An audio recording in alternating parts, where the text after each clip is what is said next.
However, there's a fine line between just and unjust force to defend oneself. Here, in this part of the video, I will be laying out circumstances where self-defense will not incur any criminal liability on your part. First, we will discuss the unlawful aggression. Unlawful aggression is an actual physical assault, or at least a threat to inflict real and imminent injury or even death upon a person. Threatening by words or intimidating actions are not included in this clause.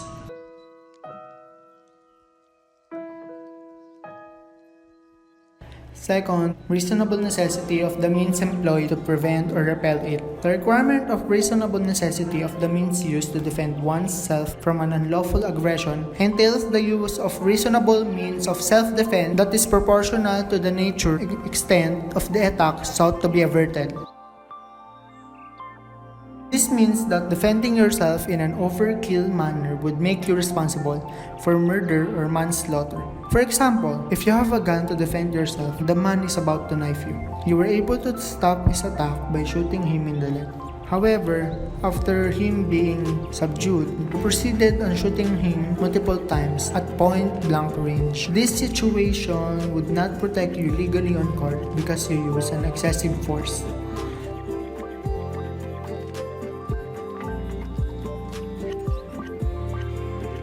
Third, lack of sufficient provocation on the part of the person defending himself. This means that you could use self-defense as a legal justification to avoid criminal liability if you did not start the fight in the first place or did not have an unjust vexation on your part.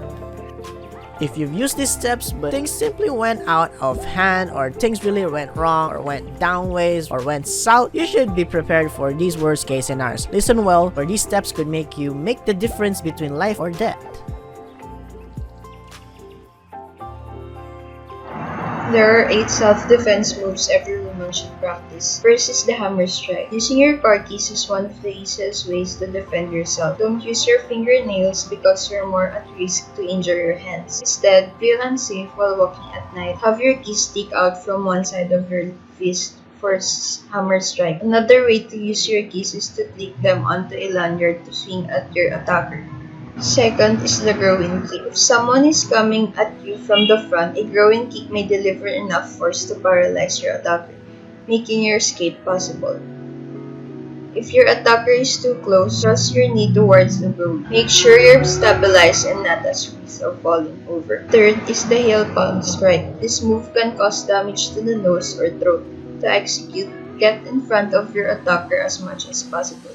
An open palm to the ears can be very disorienting. Fourth is the elbow strike. If your attacker is in close range and you're unable to get enough momentum to throw a long punch or kick, use your elbows. Fifth is the alternative elbow strike. Depending on how you're standing when you're initially attacked, you may be in a better position for variations on the elbow strike. You can perform it from the front or you can perform from the side and back. Sixth is the escape from a bear hug attack. For cases where the attacker is coming from behind, you'll want to use this move.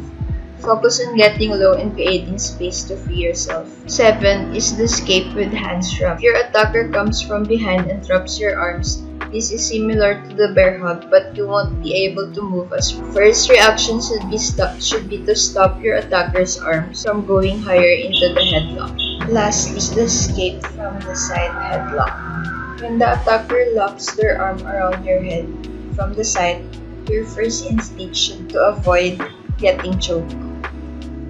Hi, I'm Adrian Doroteo and I'm going to talk about non-lethal weapons and some of its examples. So what are non-lethal weapons? Non-lethal weapons are intended to incapacitate people and equipment while limiting the unnecessary loss of life, damage to property, and the environment. Some non-lethal weapons deliver blows of electric shocks, spread liquids that renders the eyes unusable, or disperse rapid hardening foams to limit access or disable machinery. By the way of comparison, the the death rate from gunshot wounds that are caused by deliberate assaults or attacks is likely to be about 20%, while knife wounds, which are about 2%. Of course, all kinds of attacks are potentially deadly. Let's say if someone pushed someone, he or she may end up falling the wrong way and die. These two examples that I am going to explain to you are so rarely deadly that they merit being viewed as tantamount to generally non-deadly force, such as a punch or a shove. The first one is the stun gun. A stun gun is an electrical self-defense device that uses high voltage in order to incapacitate an attacker. However, because the amperage is low, there is no serious injury or permanent damage that can be inflicted to a person or an attacker. Next is pepper spray. Now, what is pepper spray? Pepper spray is a temporary disabling aerosol that composed partly of capsaicin oleoresin and that can irritate the eyes, throat, and skin.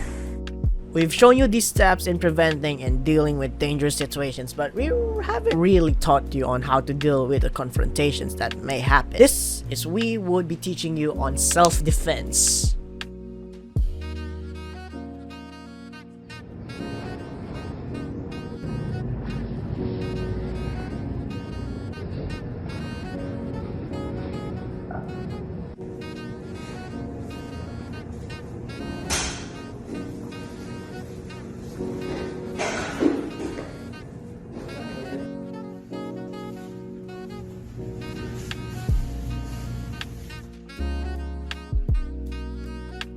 In 2018, there were 14,633 incidents of crimes in Metro Manila alone, including rapes, robbery, murder, and kidnapping. Being street-marked nowadays is a much-needed asset with the never-ending crimes happening. We are not safe even outside our homes since we may need to defend ourselves not just while walking alone outside but also at home when everyone else might be asleep. You may think that you might be lucky enough to not be able to experience these crimes. If you aren't convinced by these statistics to learn self-defense for literally defending yourself, there are a number of reasons for you to learn self-defense aside from needing to defend yourself. For one, it increases your self-defense after taking these classes because they feel empowered with the knowledge they gained and even with just the feeling of taking control over fears of walking alone at night. They also become more confident in assessing dangerous situations or they are trained to feel less stressed. With this comes the training of the mind as a stronger sense of awareness as well as the mental health is trained. Aside from this, learning self-defense is a good training or workout activity to improve your overall health. Sports of self-defense like Muay Thai, Karate, and Jiu-Jitsu are known for being tough training sports. The body and mind are not the only ones benefiting learning self-defense. The inner self also benefits as self-defense teaches a lot of value to its students. Integrity, humility, courage, and honor are just some of the values one can learn while training for self-defense. One can also learn the value of responsibility. Learning self-defense comes with the responsibility of only using it at times when it is needed. Self-defense techniques should not be taken advantage of and used for things you trained against it for, like being the ones who bully or rob. By learning self-defense, you become ready to face dangers outside and inside of your homes. But always remember, with great power comes great responsibility. We all thank you for watching until the end, and we do pray that you will never need these lessons we taught you, and we will still believe that it is for the best that you learned them. Remember them well, and please be safe. Now bid you farewell, and this has been a public service announcement by the Left Group, brought to you by these sponsors.